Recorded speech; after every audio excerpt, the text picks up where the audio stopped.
Hello, friends, and welcome to Pour and Explore wine, food, and travel stories from around the world. I'm Nick Elliott, the Wine Guy.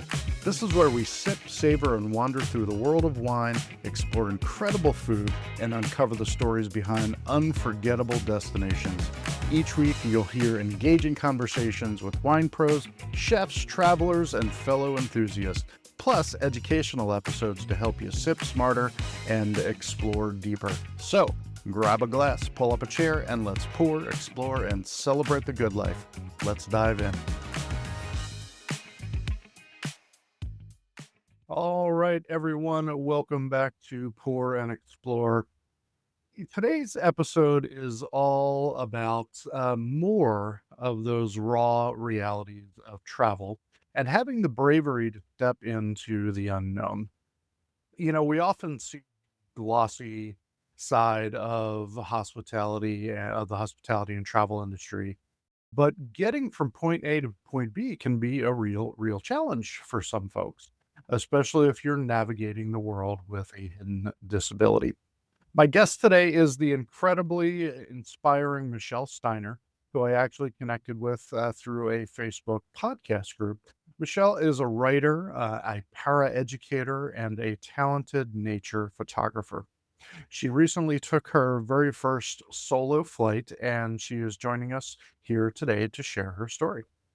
We talk about real world grit, the real world grit that is required to navigate an airport when you live with dyscalculia, limited hand dexterity, visual perception issues, and so many more topics we're going to talk about today. Michelle drops some amazing street smart advice on how to advocate for the accommodations that you deserve, from utilizing TSA flight ambassadors to wearing a hidden sunflower lanyard to make sure that you're getting all of your needs met. We also discuss how her inability to drive led her passion for photography, allowing her to get off of the pavement, slow down, and truly notice the hidden beauty in nature. And of course, we talk about wine. Michelle shares her favorite everyday pairing, and it's a pairing that perfectly embodies my ultimate rule: drink what you like. So let's leave the snobbery at the door, everyone. Pull up a chair and learn something new. Here is my conversation with Michelle Steiner. Michelle, thank you so very much for being on the show. Oh, well, thank you for having me. I'm excited to have this conversation. Absolutely. We met each other on Facebook, and you Yes. reached out to me in one of our podcast groups that we both belong to. So I'm so excited to have you on the show after learning about your story and some of the fun things that you've done over the last few years. Definitely wanted to have you on Pour and Explore. So I'm excited for you to be here. You mentioned that you took your first solo trip recently, and that's kind of what piqued my interest in chatting with you, because as someone with a disability, it's you know uh, uh, it can be challenging, I'm sure. So I want to talk a little bit about that. But what really gave you the spark to say, you know what, Michelle, you got to do this. I'm doing this. What was the impetus for that? I think that spark was that I always wanted to be able to definitely help people. I mean, I knew that I would be going there and I would be helping my friend out, but I also, I think, have that thing to help other people, but also to be able to take that trip. Not have with having a disability and not being able to drive. I never had a lot of those opportunities to go and say, "Okay, I'm gonna go take this trip across the country," or "I'm gonna go, travel to this place on my own." My husband and I love to travel, Mm, but a lot of that is with him, and we work together, and I do rely a lot on that, and I thought, "I'm going to do this. This is something that I need to do," and it was a lot of research based on how to make that success. absolutely, absolutely. And what were some of the things that you found along the way in doing that research that really helped you along? One of the first things we did before I went on the trip was a lot of researching what I was going to be doing. I only took one plane ride before. So my husband and I watch videos on YouTube on how you do bag check or how you go through TSA, how you do that where you check in, where you do your luggage and Mm, that sort of thing. We have a chance to look at different airports online and just mm, to kind of get an idea what the layout was. So that was some of the prep work. I also researched some of the programs that were available. mm, I found a flight ambassador program that was available at the airport I was flying out from. And that person would help you get through TSA, helps you if you're inexperienced with travel, how to navigate the airport. And it's not just for people with disabilities. She said sometimes she has celebrities that they have to navigate the airport. So people weren't bothering them and they're able to get their plane and go to whatever destination they need to go. right. So that was, yeah. I also had a sunflower lanyard, and it's called the Hidden Sunflower, and it's a lanyard that you can get for free. Mhm. And when people see that lanyard, they're to know the staff that person has an invisible disability and they might need some more time and some more compassion with that. And whenever I got that, the airport that I flew out on, it was a new program. So a lot of people weren't familiar with it. Even TSA was like, why do you have this lanyard? You have to take this off. And it was okay with that. I also did things such as pre-boarding. Actually, I had my flight ambassador talk to the airline and they got me in one of the other places to be able to board with priority boarding. And I can remember that was a good thing because there was another woman in our group and her son, and they were both going to the convention, and her son had Down syndrome. And she didn't know that you should talk with the airline. So they were Mhm. one of the last ones on, and the flight was packed. And she didn't get to sit next with her son, and nobody would give up their seat. And this was a kid. It's a So bonus. yeah, and thanks to the information with talking with her, whenever we came back from the trip, she was the one that she was standing right with me in pre-boarding that day. Well, so heartening to know that, Mhm. airlines and airports have these programs available to them, or at least some. Would you mind sharing the airline that you took? Do you recall what the airline was that you took? Yes, I took Southwest. Southwest. Huh? And and there's even a program my husband and I might do in the future, the next time we fly. It is you if you get their line of credit, Mhm. and let's say you have a disability and whoever goes along with you, your husband, your mom, your dad, if they're going to help you and act as a caregiver, they get a free ticket to go on the Oh, plane. wow. Okay. So we're Awesome. like, Awesome. next time we fly, we're really considering doing that because my husband does help me a lot on things like that. And it's not a lot of physical work, but it's just more he's there if I can't get my seatbelt. He's there. I mean, I did have to advocate for myself when I couldn't get that working because I have limited hand dexterity as well. But if there's an emergency, he can help me with processing a lot of what's going on too. But so I think that's definitely one of the programs that's available on the airline with that. Excellent. Well, I'm so glad you brought that up because I think that would be extremely helpful to anyone does travel that doesn't Mhm. know about it, or people who might be intimidated by travel, not understanding that those programs are available to them. So, if you're listening to this and you know anyone who, has a disability, invisible or not, that needs a little extra help, while you're at the airport, please let them know about these programs. And I'm so glad to hear that Southwest is doing them, and I would imagine that some of the other larger airlines would have similar Mhm. programs. I would. Oh, Yes. fantastic! So you and your husband love to travel together as well. Give us some highlight destinations that the two of you have seen on your travels. We have done a lot of trips to New York City. That has been one of our favorites. We had our honeymoon, but we also have done a lot of just like a lot of other trips there before and after we got married. Chicago was another trip, and that was actually my first flight, so that always had a special memory to that. We've also have gone to Virginia and got to see the Shenandoah Mountain at the park there, and we got to go see that. Another highlight, Washington D.C. I think that was one of the first trips we went on together. And I can remember, just being able to take advantage of a lot of the free museums that they offer. I thought that's another perk for us too. We try to look for places that are free. We also have a membership that we'll be updating soon with the reciprocal museums and Mhm. different destinations. And for paying a very nominal fee per yearly, you can get into free for a lot of these places, and some of them are just about an hour away from us that we go to locally, but it's just a really nice way to be able to travel and to be able to see the world and to do a lot of those things. We're always looking for new places, to Yeah. be able to go. Absolutely. You're there in Western Pennsylvania, right outside of Yes. Pittsburgh, and Pittsburgh has a lot of beautiful places. Erie is nearby. You've got, Yes. Cleveland Mhm.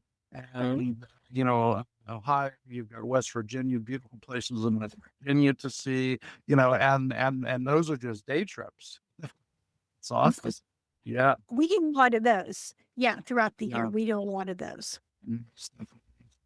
So, thinking about being on the road and, doing these travels, every trip comes with little surprises. I Mhm. travel a lot myself, as everyone knows, and, there's always a little hiccup here or there. Can you share a moment with us that is something we haven't talked about yet? Can you share a moment that, was a challenge, for you, getting out there on the road? And how you turn that challenge around into maybe something positive. I can remember probably just something that was definitely a memory of ours. It was on our honeymoon, Mm, and we were coming home, and my husband, he loves the mountains, he loves all the parks and everything like that. So we went to Bald Eagle State Forest, and we were on a trail for about or we were driving for about 3 hours with no cell phone service. And that was and there no rails, and so that was a little bit different. Then we came up to a sign that, well, we always remember. It was drivable trail. We didn't feel like going and taking that risk, but it was a challenge because I thought, "Oh my gosh, every single scary movie that I watched just kind of played through my mind as we're driving here." And I thought, "What happens if we break down? What happens if I don't have cell service?" Well, yeah, and luckily we were fine, and we had just those funny memories of going there and just, traveling with that. yeah, and then having a good time. I'm sure there Yes. were a lot of laughs and Yes. and great memories despite the eerie music playing in the background. Oh, fantastic. Well, speaking of nature, you are caught in nature out there. You are an avid nature photographer. I've seen a lot of your work. You really do pull photos. How did that come about? Is that something you've been doing for a long time or a more recent hobby? I think that is something that came about something I put on the shelf a long time ago. I remember I showed somebody a picture that I took at prom, and it was at a venue, and there was a picture of a potted plant, or there was a tree. And everybody asked, "Why'd you take a picture of a tree?" Except there was one woman that said, "Ah, that's just perspective." And I put it on the shelf for a lot of years. I thought, "No, I'm a writer. I'm not really an artist. I can't draw a straight line. It's just not I'm not an artist." And then my husband and I were at a wedding, and on the way home, we stopped at a cemetery, and beautiful headstones had a beautiful angel statue. And I decided I'm going to take this picture of this angel. And I had a friend that looked at him, and she was like, "Oh, where was this at? These are fabulous." And I thought, then the person who told me was very particular. She didn't flatter people. She said how things were. So I thought, well, this must be good. So I entered it into a show, and it got an honorable mention. Nice. And that just encouraged me to start taking more pictures and entering into shows. And then I started taking pictures of flowers because I can't drive because of my disability. So when I don't have a ride to get somewhere, I get that chance to stop and smell the roses. Mm. And people will tell me, "Well, you bring out the details in a flower that I don't see." And I started noticing things that I would miss. People will miss if they're driving.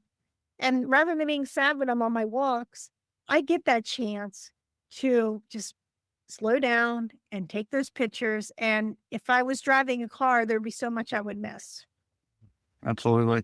Well, I want to talk about your writing in a second, but I think there's a making of a beautiful coffee table book right there called "Stop and Smell the Roses." Like that idea. Michelle I like Steiner. that. Absolutely.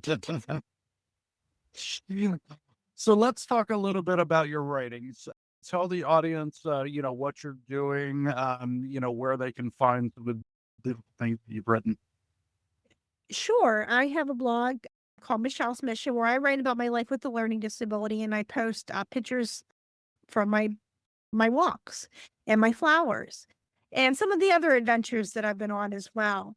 And I try to use a lot of nature analogies to explain what having a learning disability is like.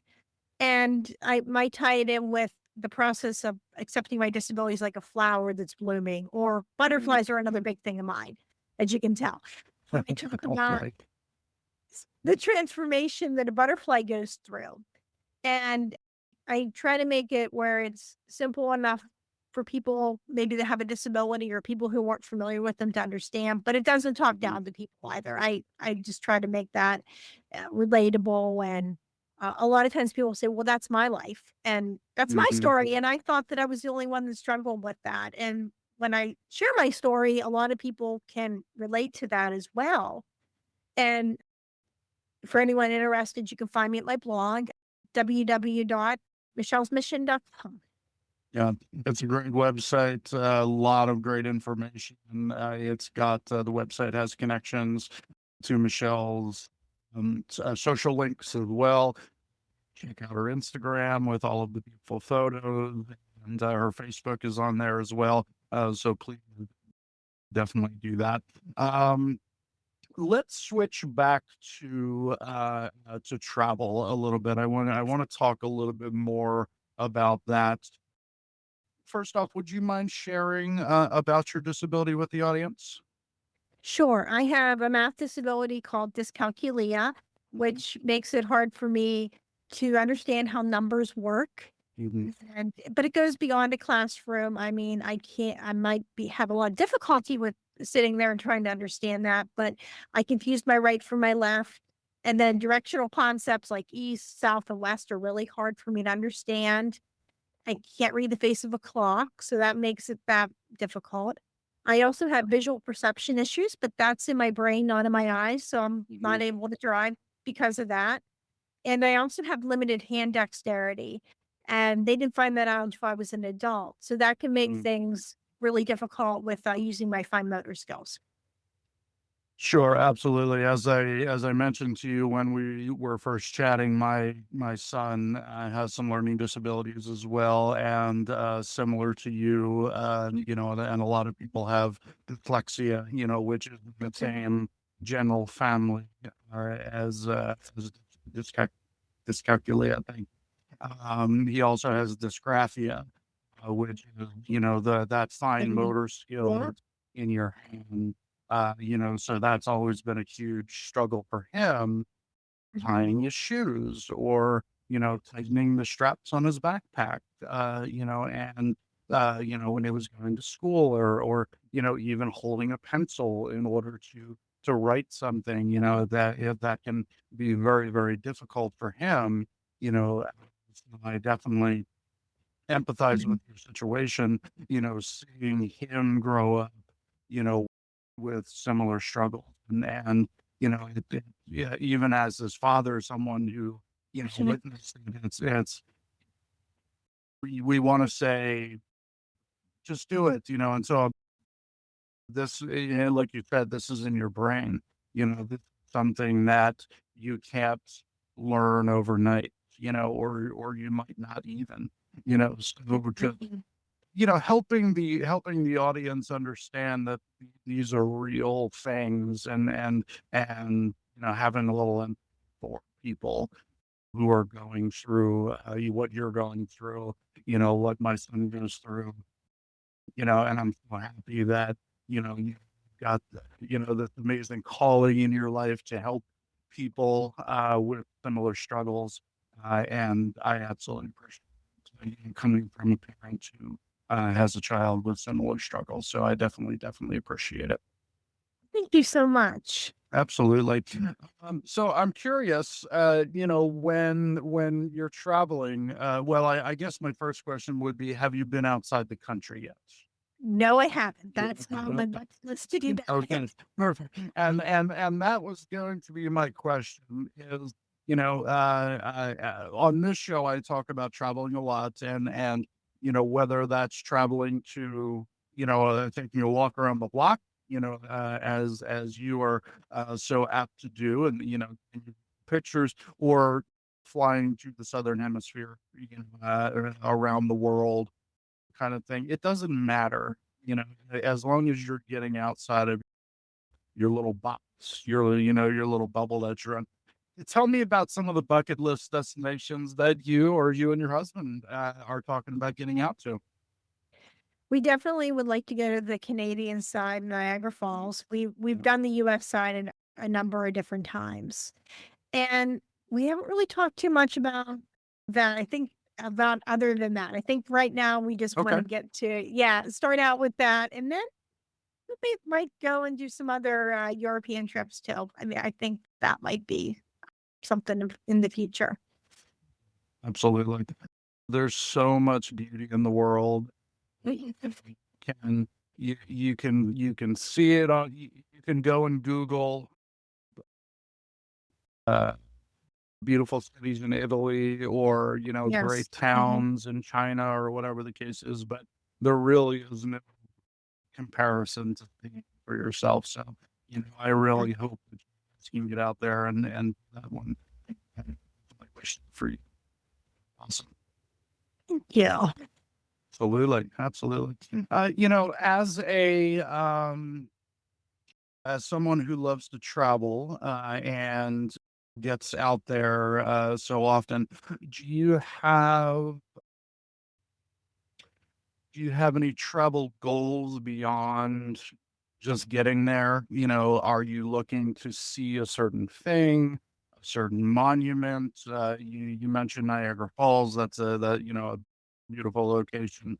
If there was one thing in the world that Michelle has to see, what is it going to be? I don't know if I have it down to one thing. I Okay. always says when we get to a place, my husband and I, we kind of have different styles.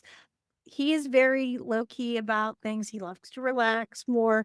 I'm more like, I want to go and I'll go and locate, okay, what museums are there? What botanical gardens? What zoos? What is out there? So sometimes I have to make a list of about 10 things that we want to do. And he'll be like, okay, out of these 10 things, these are, maybe we'll narrow the list down to five, or maybe we'll do it on this thing. Actually, there is one thing that I definitely want to see. And it may happen in the fall. It Mhm. looks like it is going to, Longwood Gardens near Philadelphia, right Oh, outside. yeah, Mm, absolutely. Never have been there myself. I've seen many beautiful pictures from friends. I've seen we Yes. books on it, and that is one place that we are planning on going to in the fall. Yep. So, as a Philly kid, born and bred, I've been to Longwood Gardens, and it is just an absolutely beautiful place. If you don't know, gorgeous botanical garden, museum, Mhm. whatever you want to call it, just south of Philadelphia, almost on the border of Delaware and Maryland. And it really is such a nice place. So, yeah, I think that's an awesome destination to have in mind. Yes. Yeah, very cool.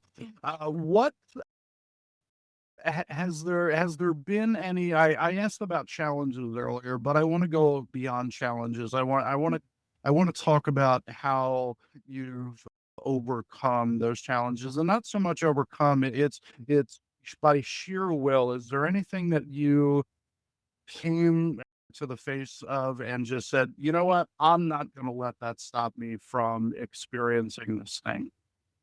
Exactly. I think a lot of that has been something that I've done with determination since I was young. I knew I wanted to go to college, and I had people that a learning support teacher who told me, "Well, I don't think you can handle college because of your math," and wanted me to go to a trade school. Nothing there really interested me. Mm. And some of those programs would have been a lot harder for me with my disability. I had a psychiatrist that told me once I decided I wanted to go to college, that based on my scores, I most likely wouldn't go beyond community college. I get to community college and I have more stigma where disability accommodations were considered cheating. And I was told I would have limited job choices by an advisor. So that was really hard hearing all that. But I went through afraid. I was not a very positive, happy person, but I went through and I did it. And I was able to get my associate's degree in early childhood education. I was able to move out on my own for a while, work some temp jobs. I like being in a central location, but I always wanted more for myself and be careful what you wish for because it just might come true. And I had to move back into my parents' house for financial reasons for a while. And my job was Mhm. downsizing. And I thought, this is the time to go back to school. So I carefully researched programs and I found a program that had the least amount of math and science possible, had a program I loved, and had disability accommodations. And by that point, I already had that experience at community college and I used all the services and I advocated for myself and I did much better. I made Dean's List first semester and I was able to graduate with the bachelor's degree. Another dream of mine that I came true was I found my husband. People told me that I may never find love because of having one. And I even had my ex was breaking up with me and he said, "I think you could drive if you wanted to. I'm taking you places." And I was really discouraged for a long time, but that dream happened. And I people didn't think I could have a job that I wanted to have. I mean, it was difficult to be able to find one that was disability friendly, and I've been working as a paraeducator for about 15 years, and I love going in and making a difference, in the lives of the students that I have and having that empathy because I understand that sometimes it's not easy. Absolutely. Well, definitely you didn't let, yeah, hold them back during that during that journey, and I'm so glad. You mentioned the word accommodation a couple times during that last answer, and I want to talk about that just a little bit. You mentioned you are a paraeducator, and I Mhm. think it's important to make it known to the audience, what accommodation means. So I'm talk about it briefly from my Okay. layman view, with having a son who had to have accommodations throughout his schooling. Mhm. And then I would love for you to touch on that as well, because I think it's important for folks to hear and to know that I would imagine that most or all school districts in the country are legally bound to give your child accommodations when it comes to learning. And what that means is they will have gone through a battery of tests. They will most likely need to see a neuropsychologist as well in order to diagnose, what might be wrong, and I'm talking about physical and mental and learning disability, the whole umbrella. So you will go and you'll get yourself either an IEP or a 504 exam that will put the accommodations in place for your child. And basically, what it means is that the school is required to give your child the again the accommodation that they need to successfully do that homework, to pass that test, to learn properly, Mhm. If they're hearing impaired, that means moving them to the front of the classroom, or sight impaired, moving them to the front of the classroom, giving them headphones if they have ADHD, so they're not distracted. And I'm going to leave it to the expert. Am I explaining this correctly? You are 100% explaining that the difference between if they have an IEP, that is where the child has a diagnosis where you are giving a written plan where things are and they have goals. Where we have a 504, that is just stating that they have a health impairment, but they're not meeting the goals, but they have it, so we know what to do. So we know to put maybe a child in the front of the room, or we know that if a child comes in with seizures, what signs to look for. We know all those things, but yes, that is perfect. That does really, handle all that, and there's so much that goes into it.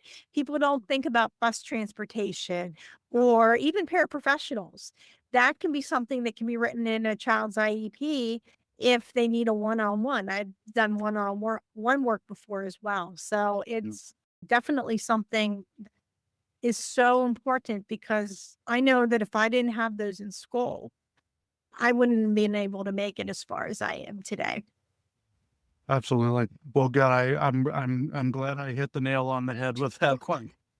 You know, and I wanted to bring it up because I think it is important for people to know, that, Mhm. if you have a child that, has a learning difference, or Mhm. some type of disability, there are programs in place in the school system to help them. And if you don't know about those programs, please go ahead and not only advocate for your child, but advocate for yourself as the child's parent, or parents as well. So I think that would be something really, really huge for your family. So I hope you take advantage of those if you find yourself in those situations. Absolutely.